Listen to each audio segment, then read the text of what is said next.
សួស្តីអ្នកទាំងអស់គ្នាស្វាគមន៍កម្មមកកាន់វីដេអូថ្មីនៅក្នុងវីដេអូនេះគឺខ្ញុំនឹងណែនាំអ្នកទាំងអស់គ្នាអំពីរបៀបនៃការដំឡើងកម្មវិធី Discord នៅលើ KOOMPI OS អូខេអញ្ចឹងដើម្បីធ្វើការដំឡើងទី1អ្នកទាំងអស់គ្នាអាចចូលទៅ search កម្មវិធីនេះនៅក្នុងអ៊ីនធឺណិតជាមុនសិនយើងវាយពាក្យថា Discord Arch Linux អញ្ចឹងខ្ញុំបង្ហាញនេះមានន័យថាសម្រាប់កម្មវិធីណាដែលយើងអត់ច្បាស់ថាតើវាអាចដំឡើងនៅលើ KOOMPI OS បានអត់ហើយប្រសិនជាបានតើវាមាន comment អ្វីសម្រាប់ដំឡើងនៅក្នុង console អូខេ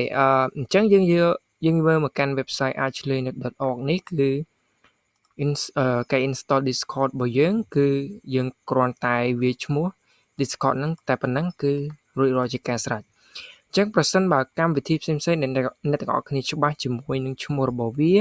ច្បាស់ជាមួយនឹង comment សម្រាប់ការ install នៅក្នុង console ហើយអ្នកទាំងអស់គ្នាអាចចូលទៅកាន់ console install យកម្ដងទៅក៏បានដែរអូខេឥ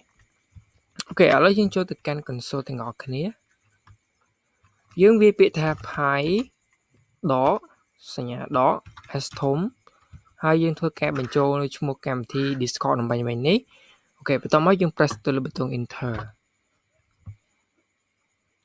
បន្ទាប់មកយើងវាយបញ្ចូលនៅ password កុំព្យូទ័ររបស់អ្នកទាំងអស់គ្នា enter ទៀតអូខេបន្ទាប់មកអ្នកទាំងអស់គ្នាធ្វើការវាយអក្សរ Y ធំបន្ទាប់មក enter ទៀត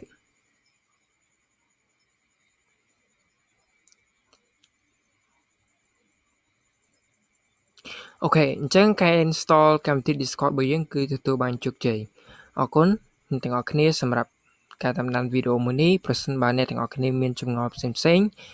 ឬក៏ជួបបញ្ហាដែលអ្នកទាំងអស់គ្នាមិនអាចដោះស្រាយបានអាចសួរក្រុមការងារយើងខ្ញុំទាំងអស់គ្នាតាមរយៈ description ដោយយើងគ្រាន់តែចុច link Telegram ទៅអ្នកទាំងអស់គ្នានឹងចូលទៅកាន់ group community របស់ពួកយើងទាំងអស់គ្នា